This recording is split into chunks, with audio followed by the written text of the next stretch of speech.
C'était le tout nouveau Cachemire sur Radio Zénith. Zénith Champagne-Ardenne 106.8.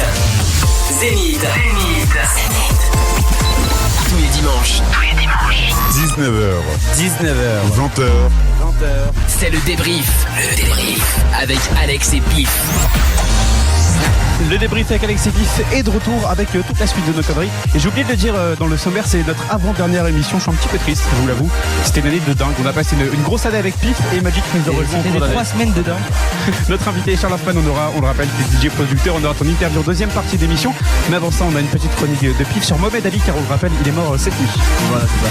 Aujourd'hui, on va parler de Cassius Marcellus Clay, qui est plus connu sous le nom de Mohamed Ali, n'est-ce pas? Une grande personne s'est éteinte justement vendredi 3 juin 2016. Pour faire un petit rappel de sa vie, en fait, c'est vraiment l'idée de cette rubrique. C'est à 22 ans qu'il se convertit à l'islam en 1965. On n'oublie pas non plus que en 1960, il est médaillé d'or au JO. En 64, il devient champion du monde, catégorie poids lourd, donc c'est un mec qui pèse, quoi. Pourquoi il a eu des problèmes, on va dire? C'est parce qu'il a refusé de combattre pour l'armée américaine et citera aucun Viet Cong ne m'a jamais traité de nègre à son supérieur, c'est ce qu'il a dit en fait, hein. Et donc il a été dépossédé de sa licence de boxe à cause de ça, parce que il a dit en gros moi je veux pas combattre contre des personnes que je connais pas, quoi. Et puis parce qu'ils ont d'autres points de vue que moi. Et il avait un slogan, je sais pas si vous connaissez, c'est vole comme un papillon, pique comme une abeille. Oh, vas-y mon gars, cogne. Et il le faisait avec cet accent ou pas? Peut-être, je sais pas. Ou alors il faisait, mais tu sais, avec un sourire, parce que forcément tout le monde savait que, enfin vous savez peut-être, provoqué de ouf. Et du coup il avait sûrement le sourire quand il disait ça sur le ring. Donc il est connu pour toutes ses provocations. Il est aussi connu pour le trash talking, justement, le fait qu'il parlait à son adversaire et qu'il le déconcentrait comme ça. Et il le déstabilisait aussi avec son shuffle Ali. Je sais pas si vous avez déjà vu un combat de Mohamed Ali. Ouais. Il avait toujours les jambes qui bougeaient hyper vite, et c'est pour ça, c'est ce qui le caractérisait vraiment.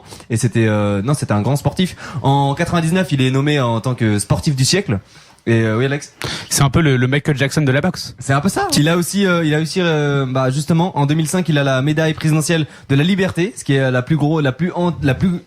États-Unis, la plus haute distinction civile aux États-Unis, justement. C'est énorme. Ce qui représente un peu la Légion d'honneur française, quoi. C'est un peu classe quand même. Ouais, c'est un peu classe quand même.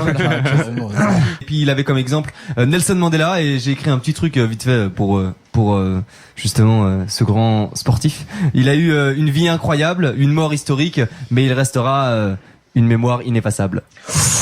Bravo. J'ai essayé de faire un truc, je sais pas si c'est terrible, mais bon voilà. En tout cas, Mohamed Ali, une grande personne s'est éteinte vendredi, et paix à ton âme. Voici la musique de notre invité, s'appelle Charles Hoffman. C'est Back in the Dark, c'est bien ça, Charles? C'est ça. On revient dans moins de 3 minutes et on va parler de Michael Jackson. Surtout, ne bougez pas, le débrief jusqu'à 20h. Jusqu'à 20h.